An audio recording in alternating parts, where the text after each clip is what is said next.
This is how I play the game!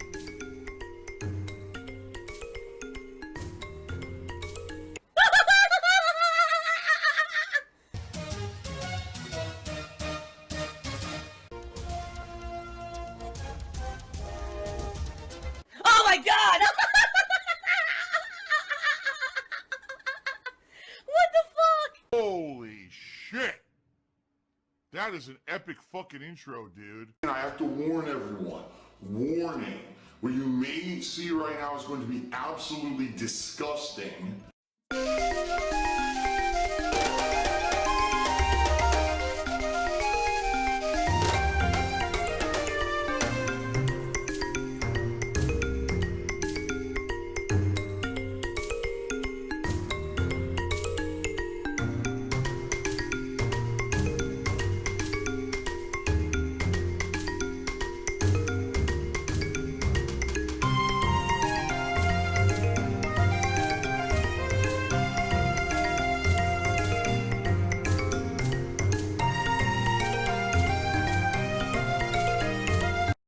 Tess, have I treated you right? What do you Never. think? You're an awful person.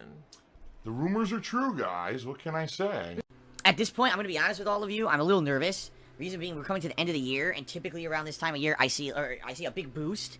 And sadly, because of what's happened on YouTube, okay, it has nothing to do really with the streams. I need that money. I really do. I need that money to pay my bills. But that being said, I'm nervous because here we are at the end of the year when typically I would be bringing in a lot of extra money. And this would help me, for example, to pay taxes. You know, my state taxes are due in January. My federal taxes are due in April. And I'm at this point, I'm like, I don't even know what I'm going to do for this because normally this is when I would make a lot of that money and I'm not making any of it. It sucks. And it has nothing to do with you. And it has nothing to do with me. You're obnoxious. You're obnoxious, and that's why no one likes you.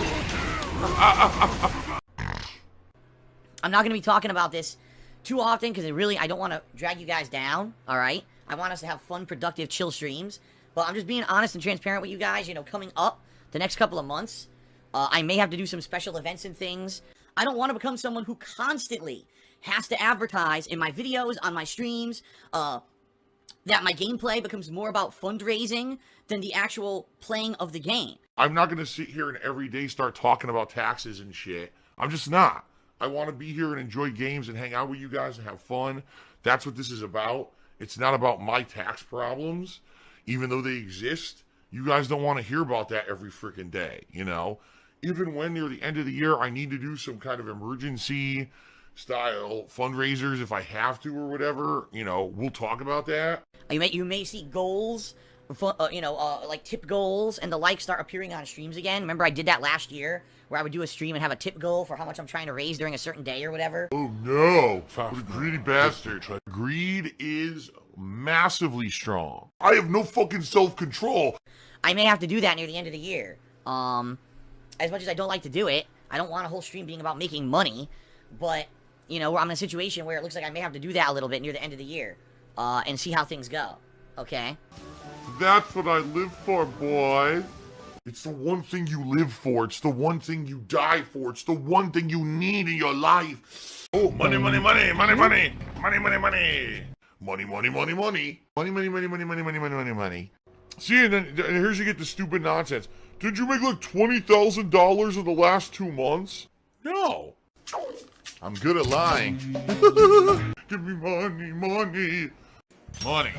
No, I want money. Who the fuck thinks that? You think I made $20,000 in 2 months? You're out of your mind. You're insane.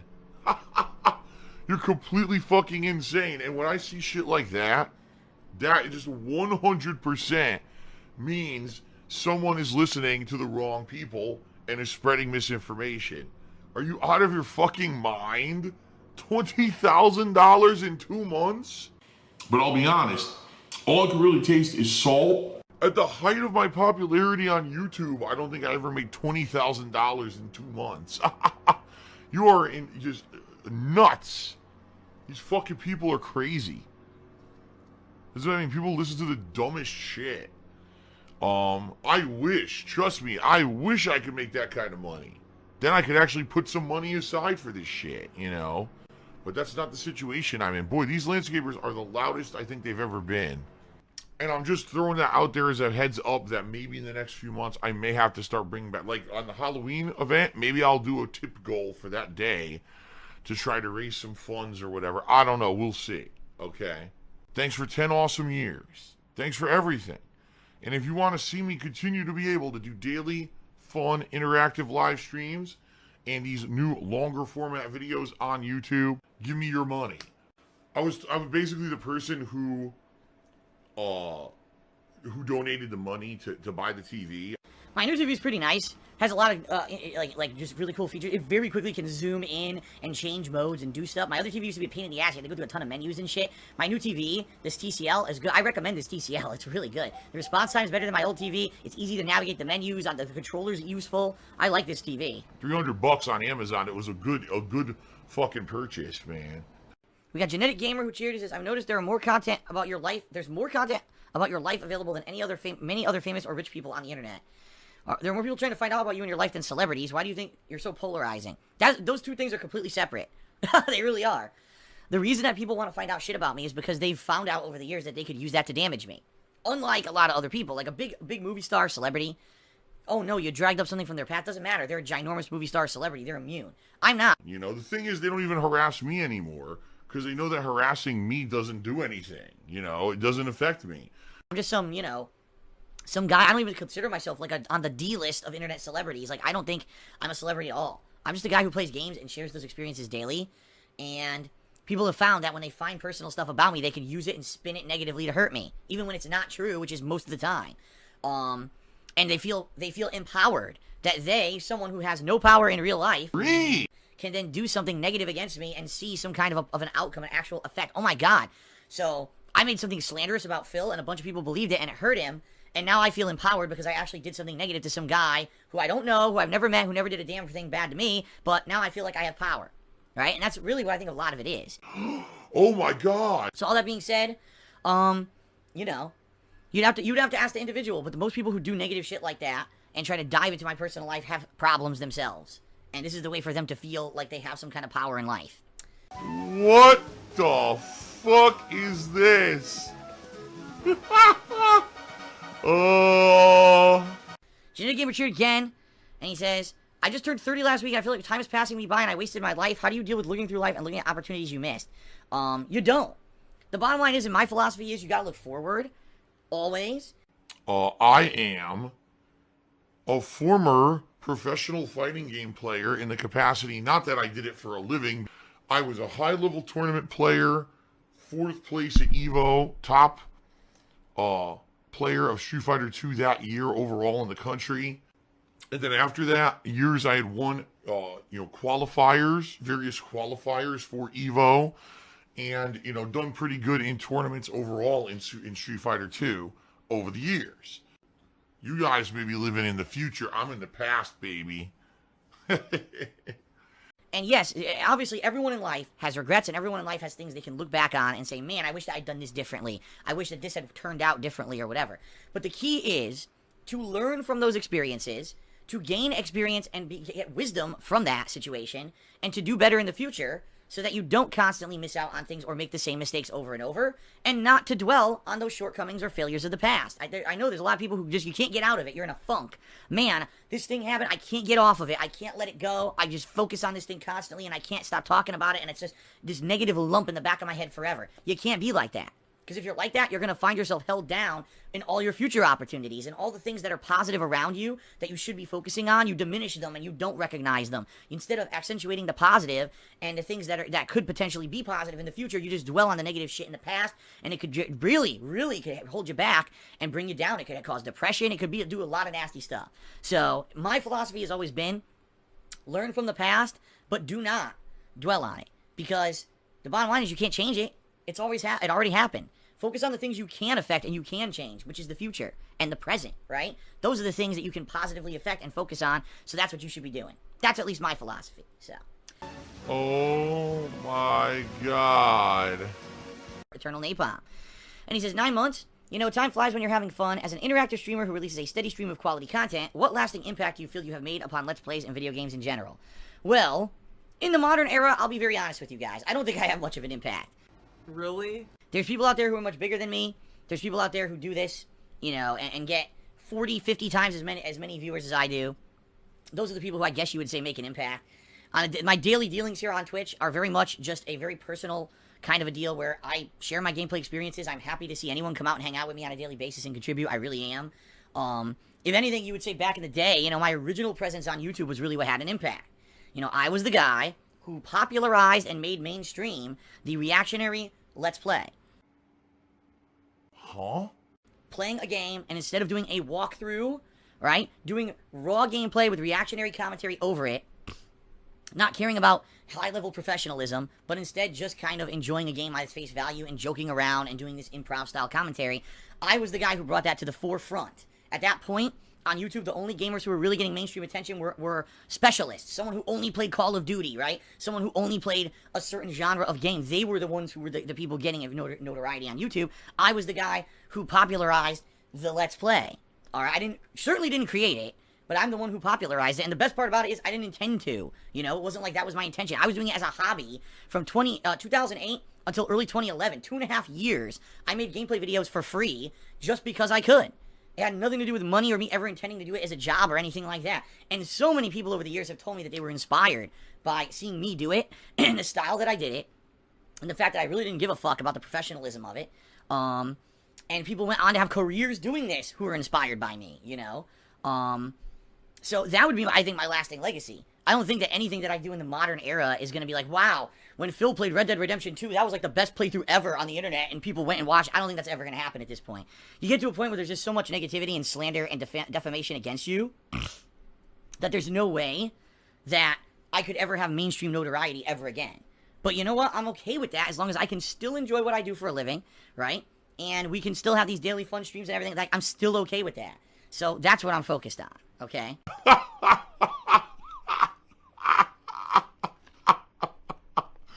I'm good. Poopster Cheer. He says, do you think there are any downsides to you producing only the highest quality of raw content? First of all, I don't know if that's sarcastic or not. People have been saying this recently. Oh, you produce the highest quality content. Do I feel that I produce the highest quality content possible? No. To do that, I'd have to sit in a video editor and edit out dead time and edit out things and only make it like a highlight reel. I'll be real honest with everyone. Just making an edited YouTube video is very easy. Doing live improv reactionary commentary is tough. The hard shit is sitting here playing the raw games. That's the hard part. Streaming is way harder than just editing videos for YouTube. Okay? It is. Real talk. But that's not what I like to do. I like to put out the raw stuff so you guys see the truth of the matter when it comes to video games. You don't only see the good, you get to see everything, right? Plus, since I do interactive streams now, it leaves in the time for the interaction, you know what I mean? But that being said, are there any downsides to producing raw content? Of course there are. The content is unedited and long form, and many people in the modern era don't like that anymore. When I started in 2008, people loved it. They wanted to see the full-on gameplay of a game to see at its face value how it was, right? Back then, there weren't crazy marketing arrangements between streamers and YouTubers and these game companies where they would get the games a week early and you'd see a full playthrough of the fucking game up that early. It didn't exist, all right? Back then, I was the guy who lined up in front of GameStop like everyone else, got the game at midnight, ran home and started playing the game, and could give you that premiere day gameplay. And people loved that raw form delivery that I gave them. In the modern era, it's not popular anymore. You know, it's just not. That's why I'm better off as a live streamer where everything is raw and unedited than I am as a YouTuber, you know? So the big drawback is, sadly, the formula of raw gameplay just doesn't really work for YouTube anymore. It just doesn't. And everyone agrees on that, too. It's not just me saying that. Everyone agrees the raw form gameplay is just not popular anymore on YouTube. But on Twitch, it absolutely is. And that's why I like being a streamer. Twitch TV is literally a business model Based off of begging. You know, I love Twitch. Twitch is the future. Twitch loves me and my streams. Mr. Terrorhawk cheered again. He says, thankful DSP has the uncanny ability to figure out combos fairly quickly in fighting games. Yeah, I usually do. I myself am a former pro fighting game player. Any moment, I can pick up a controller and I can play any game at professional level. Mr. Terrorhawk cheered again. He says, DSP is good people. And then he cheered again and said, a playthrough sounds better than a let's play. I agree. Like, when I started, here's the thing. A lot of people don't know this anymore. You knew this back in the day. So when I started doing gameplay for YouTube, I'd never even heard of a Let's Play. I had no idea what a Let's Play was. So, because again, honestly, I'm the kind of guy, and this is the truth, I'm always by myself. I don't watch other content creators. I don't corroborate with other content creators. I don't know anything about what's going on outside of my own streams, honestly. Very rarely. It's only what I hear from social media or what people tell me in stream chat. That's what I know. Like, I don't watch other content, okay? So, all that being said, I didn't know anything about Let's Plays or anything like that when I was making content for YouTube. So I created the term playthrough.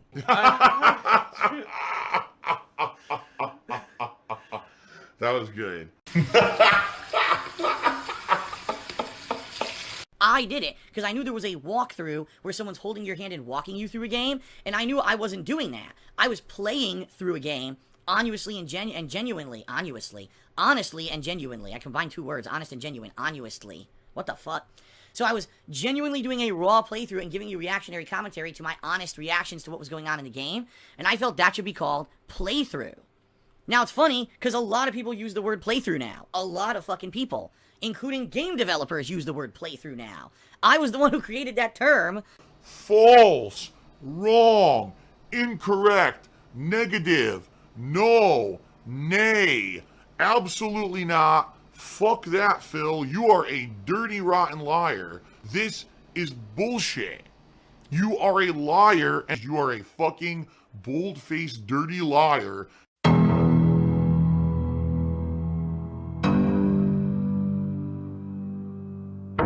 Back in the day. And then people started, oh, let's play. And I actually, if I remember correctly, I remember in vlogs, people would ask me, Phil, what about let's play? And I said, I don't like that. It sounds that let's play. You're not playing the game with me. I'm playing the game. You're watching me play it. Who's let's? Who is this, together with me? That's really not how it's going. I liked the term playthrough. I always have. So. Mr. Gow. Thanks to everyone who has cheered and subbed today. We got 0 tips today. I love begging. I've pretty much mastered it. And I'll be honest with you guys, contributions have been pretty damn low.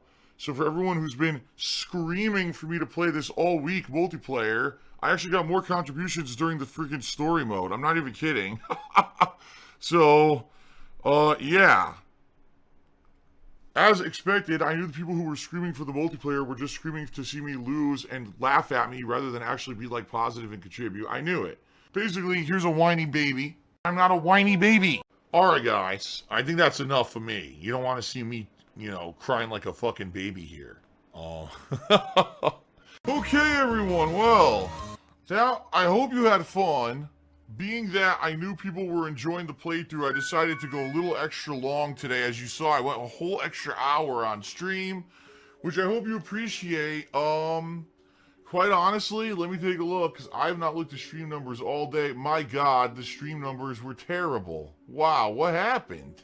We never even... Hold on. I'm actually trying to go back here. Did we ever even get close to 400? We didn't, did we? At least from what I could see. I can't see the entire length of the stream, but from what I can see, which is back till around like 3 p.m., it looks like we barely even had 300 on stream. Wow. I don't know what's going on. Listen, here's the bottom line, and I'm tired of it now. No more excuses, all right? Because the bottom line is people are like, Phil's not engaged in his commentary, and Phil's commentary is boring, and that's why people don't want to watch the playthroughs of the streams. Bullshit. I'm loving this game. I'm voice acting. I'm engaged. I'm commentating on everything that's going on actively. Bullshit. I call massive bullshit on any idiot who says that. It's bullshit. I call complete and utter bullshit on anyone who's saying that I'm not engaged and I sound like I'm bored. I'm not. So I've had enough excuses. It just seems to me like people are fucking lazy and don't want to come out to the streams. I don't even know what else to say, I mean, this is kind of ridiculous that I can't even get 400 people for a live stream anymore of new games. A brand new game. And I can't even get 400 people on stream. I mean, it's ridiculous. What pasta do you prefer? I prefer a penne. Oh! Easy to eat. Oh! Phil's a faggot. Phil's fat. Phil's a loser. Phil's a beggar. Phil's a racist. Phil's a scammer. DSP is a pedophile. DSP is a thief. DSP is a greedy fuck. This guy's a bitch. I have a micro penis.